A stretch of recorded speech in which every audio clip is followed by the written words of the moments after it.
Hi dear customer, thank you very much for joining my channel today. As promised, every week I'm uploading a new video about a sales related topic in order to help you to get better customers, more deals, and to become more successful. Today I will be speaking about ways how to qualify customers, how to actually choose between the good and the bad ones or the less good ones, and I will share with you the methodologies which I've learned about that, specifically the statistics. So today I will be speaking about a methodology coming from Jordan Belfort. This is the gentleman whose identity served for the movie The Wolf of the Wall Street. And I will share with you another methodology which I learned from another German trainer. Actually, what Mr. Belfort is saying about qualifying customers, he is talking about the bridge between marketing and sales. When speaking about bridging between marketing and sales, we need to know that marketing is the way we address a certain audience of customers with our value proposition on scale. And then once we found out the right amount of customers or potential customers, prospects, we do transition them into our sales funnels. We give them over to our sales team, and then they got qualified, and actually they are becoming customers after we close the deal. The way how you actually qualify these customers, the methods you use, the language and the tonality and everything, this is something which I will show you in another video, which I will be uploading very soon. Today I just wanted to speak with you with the different types, archetypes you can say, of customers you will be potentially addressing when speaking to a broader audience. And then I would like to show you, or I would like to explain to you, so you have value from that, how you actually pre-qualify, with whom you stick and who you leave out. According to John Belfort, there are actually 4 different types of customers you will meet out there when you trigger your marketing campaign. So those are the buyers in heat, the buyers in power, the looky looks, and the mistakes. So this is actually what happens at the end of the funnel. You will have collected the email addresses, the phone numbers, the contact requests, and the people who you will meet there, they will be coming from one of these types. The buyers in heat, actually, these are people who are actually looking out for exactly the product which you provide. They are searching for a solution because they have a certain pain and they want to find a solution for the pain point.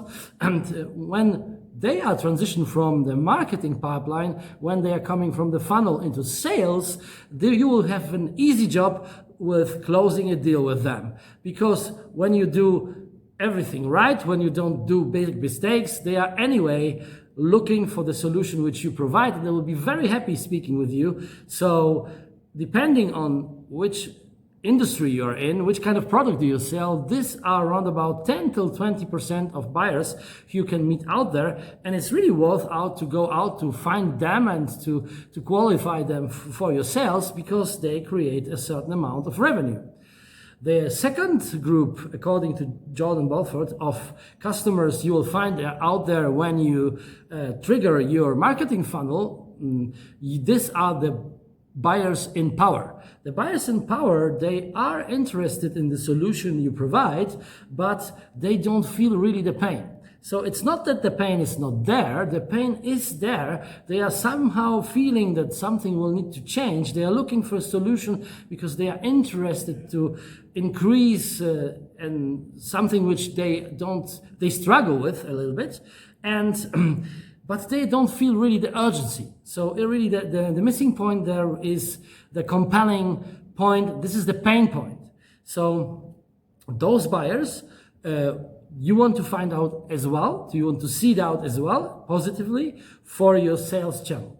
The third part of buyers who are out there, according to Jordan Belfort, once you look out for new customers, are the looky looks. And these looky looks, they are very, very specific, because these are the guys you are losing the most time with. because, you know, they are looking interested, they are asking questions, they are engaging your time, and they are actually stealing it at the end. Because from the beginning on, they knew that they don't want to buy. Their financial situation might be possible that way, that they just don't want to buy at the moment. They might be wanting to learn something. They want to gain as much value as they can but for free. So they're actually not ready to buy. And the fourth type of customers, which you will meet out there when you're prospecting and when you launch your marketing campaigns, will be the mistakes.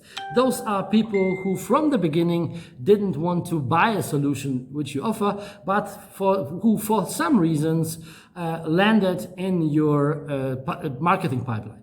So they are very easy to seed out, because after going through a certain amount of objections, you will find out that they don't want to engage with you. You will find out that the resistance is so big that very quickly, when gathering business intelligence about them, it will be clear for you that you will not engage with them at all, because they're not ready to buy. They will clearly state this, and this will be obvious. So the question is actually only for you how you exclude and how you seed out the looky looks, because they look for the very, very beginning. From the beginning, they look very interesting. They look like the buyer in power, because they ask you for a certain product. They want to know exactly about the requirements and about the features which the product has. They will spend time with you, and they will acknowledge what you say. They will say, aha, yes, and could you say this and that? And there are specific questions which you might ask them, and you want to ask these questions in order to find out if they are really ready to buy, if they are willing to buy, because this is very important for you. You don't want to waste too much time with them.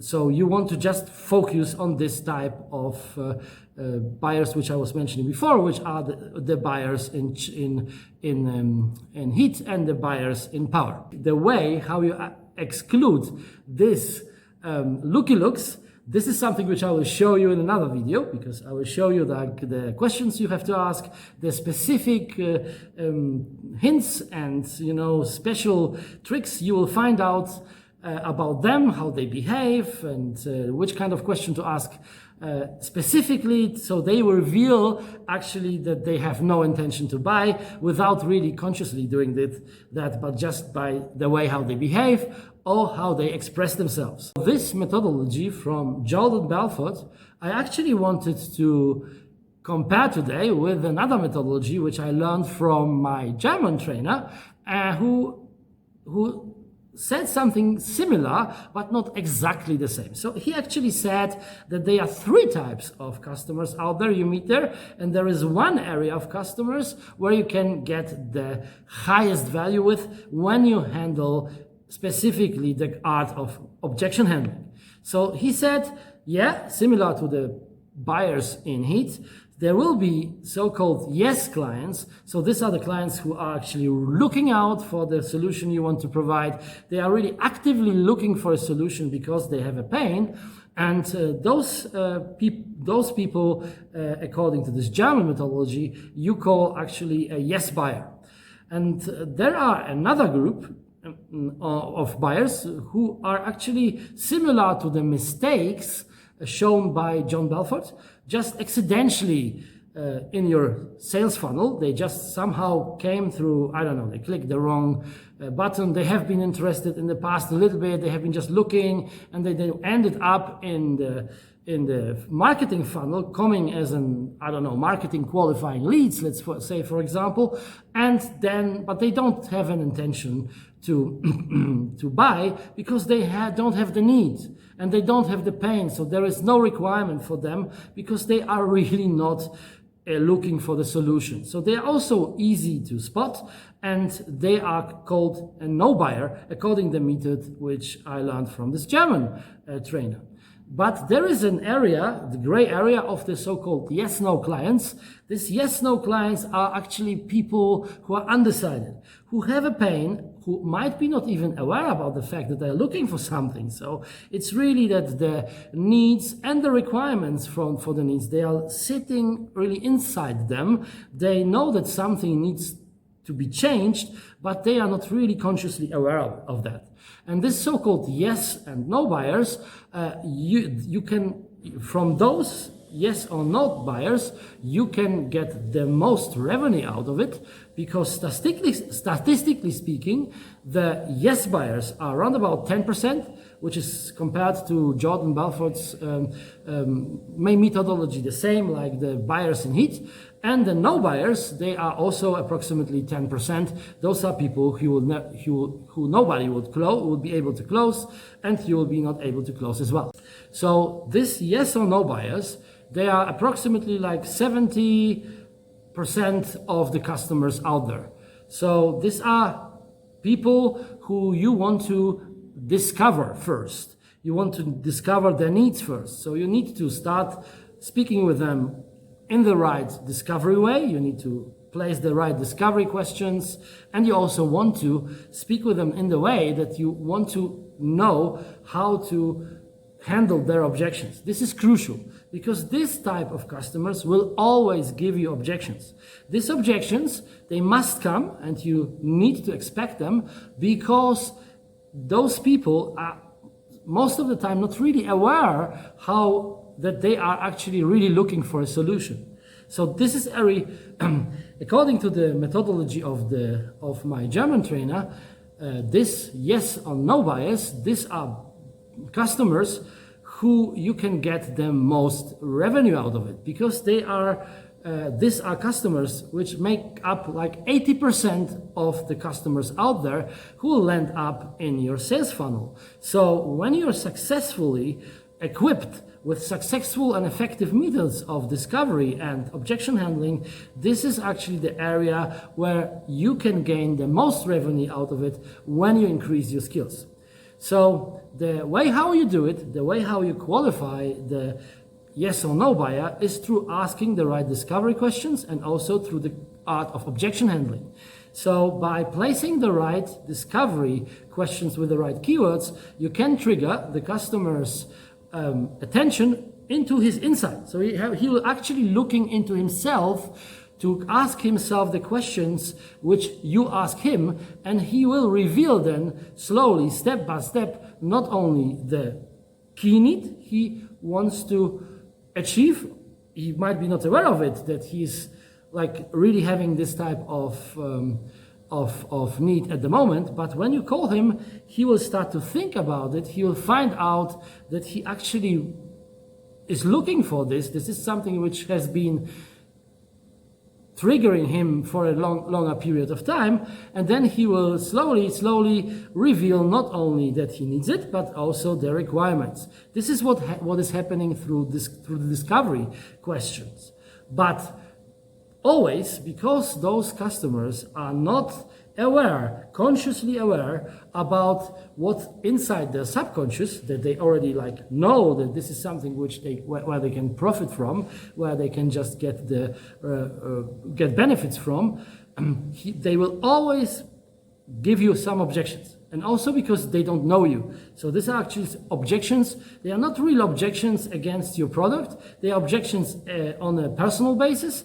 And they are also objections which are coming because the customer didn't find the time to look into himself, to dig out the real need from which he will really benefit once it's resolved. And so this is actually what you will learn in my training. So we will learn the art of discovery and also the art of objection handling you need to use when speaking to those customers. And I will train this with you, and this will increase your success rate enormously, because potentially when you're doing everything right, you can say when you are a perfect telesales representative, then you will be able to close almost 100% of this yes or no buyers. We are not always having a great time, so there will be sometimes situations where the customer just don't has doesn't have this very, very compelling need where he just says, okay, I could use it in the future or something. So you might not close instantly, but you can create a relationship, and then you can stand by the customer I tell always, like, I put him into the fridge to marinate him a little bit longer, and then you get back to him a later time, and then you can close. So I will speak about the way of objection handling in both ways, which I learned from Jordan Belfort and which I learned from the German trainer in another video. For today, I just wanted to give you a little bit the insights on the statistics and the kind of customers you will find out there when doing marketing, when you bridge from marketing to sales. I hope that you have a lot of benefits from this video. Speak soon next time, and see you later. Bye-bye.